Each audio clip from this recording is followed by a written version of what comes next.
Chapter 54, Plainview, Texas, the Sanders residence, present day. Ding dong. Marci stepped back, patting the short sword strapped to her belt for confidence, still rankled from an ongoing disagreement with Bill about how to properly subdue the Sanders. Upon exiting the UPS offices in post-Depression Burbank the day before, where they'd telegrammed Marivel Aunt Penelope's coordinates as requested, Bill and Marci had been accosted by an aggressive barbershop quartet who sang them a short, informative ditty that went something along the lines of, "Bum bum bum bum, get both the Sanders to the downtown square this Saturday at 9 p.m.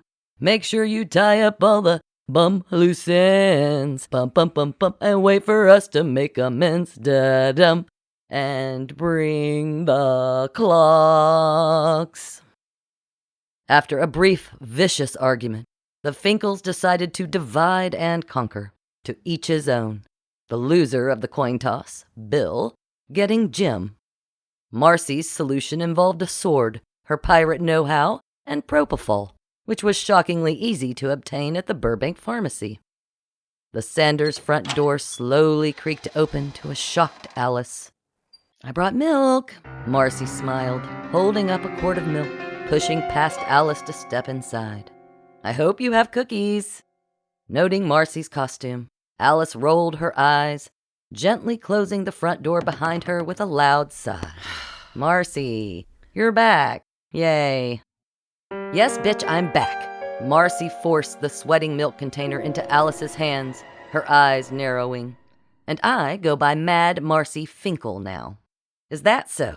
Alice deposited the milk on the kitchen counter, sauntering to the pantry where she rifled through her packaged goods, adding, "It doesn't flow, really. Mind if I just call you Marci? Marci?" Marci drew her sword, the sound cutting through the background chatter of a game show. "Actually, I do." "Look."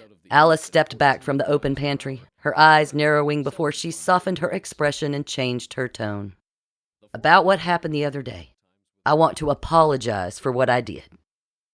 "The fuck you wait, what?" Thrown off, the sword drooped in Marci's hand. She hadn't expected a sincere apology. The nerve. "I'm sorry. There. I'm glad I've had a chance to say it. Whatever you feel you must do next," Alice offered nobly, producing a package of generic brand cookies, her chin tilting up dramatically as she admitted, "I don't always agree with Jim. I told you that. But what I didn't say is that I treasure our friendship, Mad Marci Finkle, and that's the real reason I didn't kill you." "Well, I appreciate that, but—" Marci cleared her throat. Hefting a chopping knife from the butcher block, Alice sliced through the cookie wrapper as she turned around to face Marci, the knife waving like a baton as she spoke. "I'm sure once I tell Jim the good news, he'll be as thrilled as I am by your return." "Oh, okay, so let's circle back to the I didn't kill you part. Not that I don't appreciate it, but walk me through that, would you? Start with your aunt." Alice scrunched her nose, pursing her mouth. "Who?" "Your aunt," Marci enunciated, the tip of her sword circling the space between them. "The aunt who died and left you the clock? Ring a bell?" "Oh, yes." Alice tilted her head, fishing a stack of cookies from the package she hugged to her side with an elbow, her left hand still waving the knife, which she used like a pointer at a presentation. Of course, dearest Aunt Persephone." "Penelope," Marci corrected, her eyes following the knife point warily. Slapping the cookies onto the counter, Alice filled 2 juice glasses with milk, eyes on Marci as she slid one across to her. Marci left the cookies untouched between them. "As I said, old Aunt Penelope," Alice shrugged, taking a swig of milk before absent-mindedly pointing to the cookies with the knife, tisking, "No cookies? That's not like you at all, Marci." Marci reluctantly took a cookie, shoving the entire pecan sandy into her mouth. Choking as she chewed, her mouth dry from nerves, Marci struggled to swallow, finally gulping down the milk before wiping her mouth with the back of her sword hand and clearing her throat again. "And she died of what again?" It took Alice a moment of visible thought before squeaking, Tuberculosis? Marci cleared her throat repeatedly as the tip of her sword rose to point at Alice. Liar. Taking a defensive posture, Marci hefted her sword higher, eyeing the knife in Alice's hand. Alice smiled devilishly, tapping Marci's sword with the tip of her knife, exclaiming quietly, "Boop." Marci redirected as she and Alice circled each other, weapons poised as they feinted and parried their way from the kitchen to the living room. Where did you learn to fence? A tutor. Alice shuffled forward a step, her knife held like a sword as Marci retreated. You? Me too. Marci sidestepped Alice's thrust. Where? Marci lunged as Alice parried, twirling away, giggling. Wouldn't you like to know? I would, but I'd settle for knowing who you really are and what you really want. Marci thrust her sword forward, but Alice ducked to the side before charging, her knife clanging across Marci's blade from every angle. Marci deflected each blow, her sword finally bouncing from the knife blade to wing Alice's shoulder. Ow, murder! Alice howled, slashing out wildly and blindly. Marci ducked, helicoptering one leg in a half-moon motion, sweeping Alice's legs from beneath her and rising to knock the knife from Alice's hand, the momentum carrying Marci into a full circle, twisting as she lost her balance.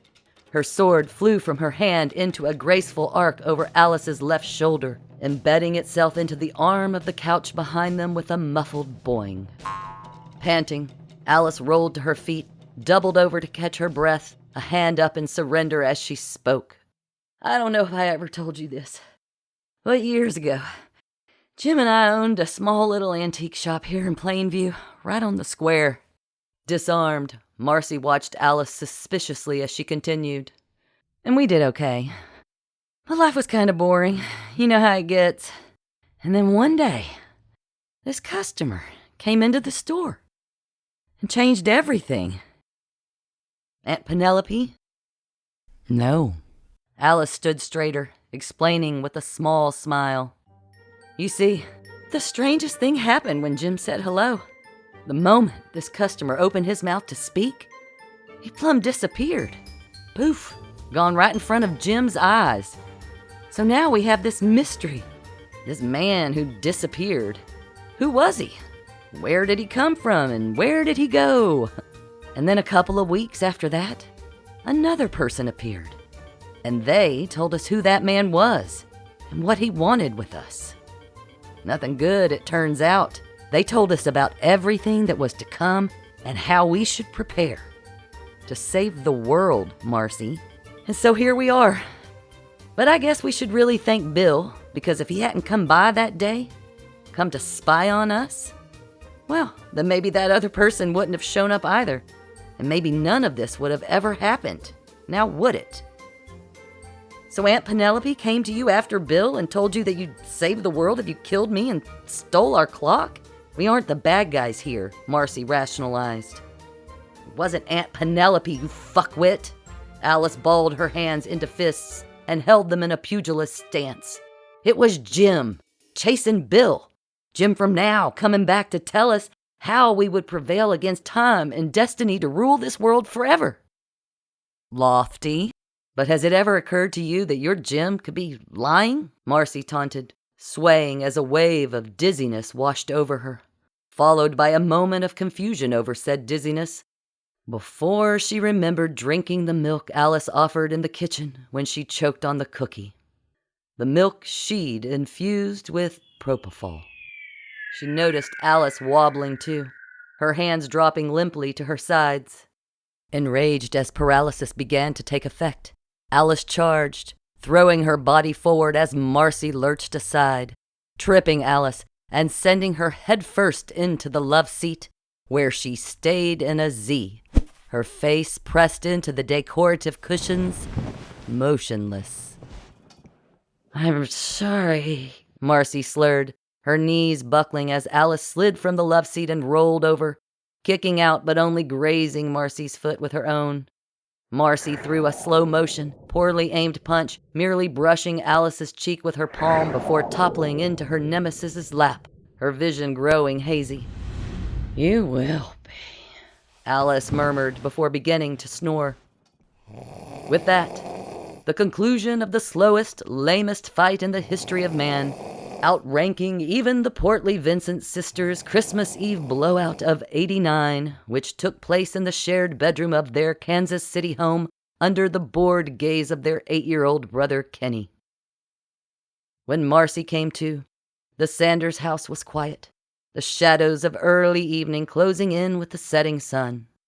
Startled by the clang and shimmy of the Sanders garage door activating, Marci panicked, her eyes falling first to Alice slumped against the love seat, resting peacefully, then to the Sanders clock, the hum of Jim's car pulling into the garage, galvanizing her back into action.